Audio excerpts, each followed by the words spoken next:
ចឹងបន្ទាប់ពីគ្នាយើងបញ្ចូលទិន្នន័យទៅក្នុងកម្មវិធីចេះនឹងហើយបានរៀបចំទិន្នន័យតាមលំដាប់ដូចខ្ញុំបានបង្ហាញនឹងហើយអញ្ចឹងគោលបំណងរបស់យើងទី1គឺទី1គឺយើងត្រូវរក mean ហើយទី2គឺយើងត្រូវរក standard deviation ហើយបន្ទាប់មកបានយើង free កង់ហើយនឹងភាគរយណាបាទអញ្ចឹងដើម្បីយើងវិភាគទិន្នន័យបានយើងត្រូវចូលកន្លែងទី1យើងចូលកន្លែង analyze ណាបាទចូលកន្លែង analyze បន្ទាប់ពីចូលកន្លែង analyze ហើយនឹងឃើញពាក្យថា descriptive ណាបាទអញ្ចឹងយកពាក្យ descriptive មកហើយបន្ទាប់មកយើងយកពាក្យ descriptive statistic ណាបាទអញ្ចឹងយើងយកកន្លែង descriptive statistic មកបាទអញ្ចឹងបន្ទាប់មកយើងនឹងឃើញមានផ្ទាំងមួយបែបនេះដើម្បីឲ្យយើងជ្រើសរើសកម្រងសំណួរយកមករក mean ហើយនឹង standard deviation ណាបាទអញ្ចឹងដូចខ្ញុំបញ្ជាក់អញ្ចឹងនៅខាងដើមយើងត្រូវតាំងអឺ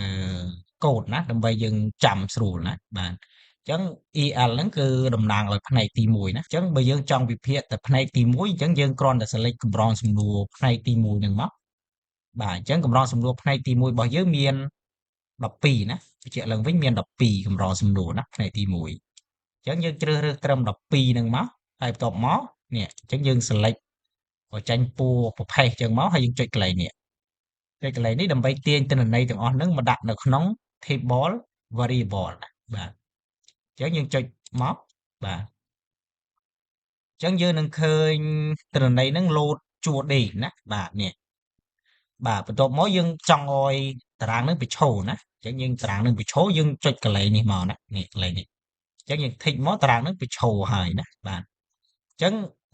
ចំណុចផ្សេងទៀតយើងអត់ចង់បានយើងដោះ tick ចេញទៅយើងទុកតែ mean ហើយនឹង standard deviation ហ្នឹងមក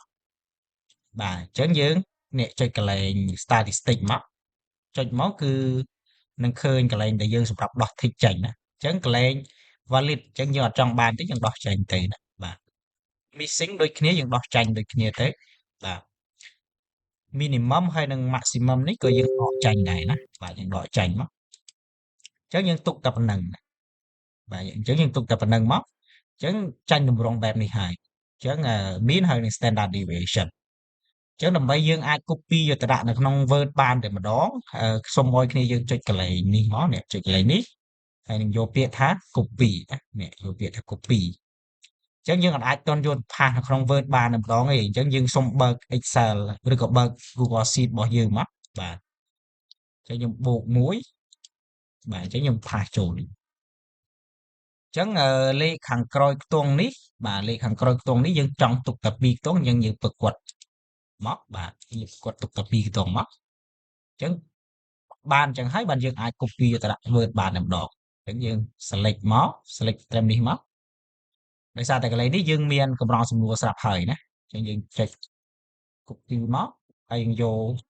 មកផាសនៅក្នុងកម្រងសំណួររបស់យើងមកបាទអញ្ចឹងយើងរកបានហើយឃើញទេបាទ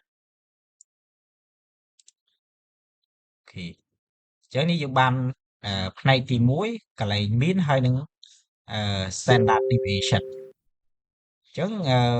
តាក់ទងជាមួយនឹង free កង់អញ្ចឹងដល់ពេលយើងមកចំណុចយើងត្រូវរកពីរផ្នែកទី1 mean ហើយនឹង standard deviation ហើយបន្ទាប់មកបានយើងត្រូវរកfrequency ហើយនឹង percentage ណាបាទ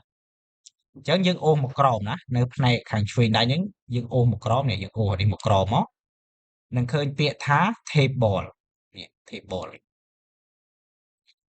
តើពីឃើញពាក្យថា table ហើយសូមឲ្យគ្នាយើង tick កន្លែង frequency table នេះមកអញ្ចឹងទិន្នន័យហ្នឹងនឹងបង្ហាញយើងតាមកម្រងសំណួរណាបាទអញ្ចឹងអានេះគឺ frequency អានេះ percentage នៅក្នុងកម្រងសំណួរនីមួយៗអញ្ចឹងផ្នែកទី1ហ្នឹងមាន12សំណួរតែគោលបំណងរបស់យើងចង់បានជារួមណាបាទអញ្ចឹងយើងចង់បានជារួមបាទអញ្ចឹងអានេះយើងអាចគណនាដោយដៃបានប៉ុន្តែយើងអាចប្រើ AI មួយជំនួយកន្លែងនេះណាដើម្បីយើងរកលឿនណាអញ្ចឹង